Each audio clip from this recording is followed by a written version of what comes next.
ഗോവിക്കൂടാ നീ പോ നീ. എന്റെ പൊന്നളി നിനക്ക് ഭ്രാന്താടാ. നീ ഞാൻ ഇല്ലാതെ നിന്നെ ഗോവയ്ക്കോ എന്തിന്? കഴുത്ത് പിടിച്ചിട്ടാടാ ഗോവയ്ക്ക് പോണോ കാര്യം ചോദിക്കണേ? അല്ല നിന്റെ പ്രശ്നം എന്ത്? എന്തോന്ന് വിളിച്ചാ അളി? നിന്റെ പ്രശ്നം എന്തെന്ന്? നീ എന്തിനെ അളിയാന്ന് വിളിക്കുന്നത് എന്തിന്? എടാ അളിയാന്ന് വിളിക്കുന്നതെന്ന് പറഞ്ഞാൽ ആരെയാണ് അളിയാന്ന് വിളിക്കുന്നത്? നിന്നെ.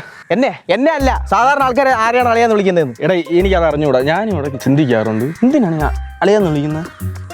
പെങ്ങളെ ഭർത്താക്കന്മാരാണ് അളിയാന്ന് വിളിക്കുന്നത്. അത്ര ആത്മബന്ധം ഉണ്ടാവരോ, മനസ്സിലായ? അങ്ങനെയുള്ളവരെ മാത്രം അളിയാന്ന് വിളിച്ചാൽ നീ എന്നെ അളിയാന്ന് വിളിക്കല്ലേ? അളിയാ സോറി, അളിയാന്ന് വിളിക്കല്ലേ കേട്ടല്ലോ. എടാ നമ്മൾ തമ്മിൽ ഭയങ്കര ആത്മബന്ധം ഉണ്ടല്ലോ, അപ്പൊ നിന്നെ അളിയാന്ന് എനിക്ക് വിളിക്കാം. എന്തോന്ന് ആത്മബന്ധം? നീ ഞാനായിട്ട് ഒരു ആത്മബന്ധവും ഇല്ല. ഉണ്ടായിരുന്നെങ്കിൽ നീ ഗോവയ്ക്ക് പോയപ്പോൾ എന്നെ അവിടെ കൊണ്ടുപോയാനെ. നീ എന്താണ് കാണിച്ചതിനകത്ത്? നീ ഗോവയ്ക്ക് പോയിട്ട് നീ ഒന്നും പറയണ്ട. നീ ഗോവയ്ക്ക് പോയിട്ട് നീ പെണ്ണുങ്ങളുടെ കൂടെ നിക്കറിട്ട് ഫോട്ടോ എടുത്തിട്ട് എന്നെ ടാഗ് ചെയ്തിട്ട് ഇൻസ്റ്റാഗ്രാമിനകത്ത്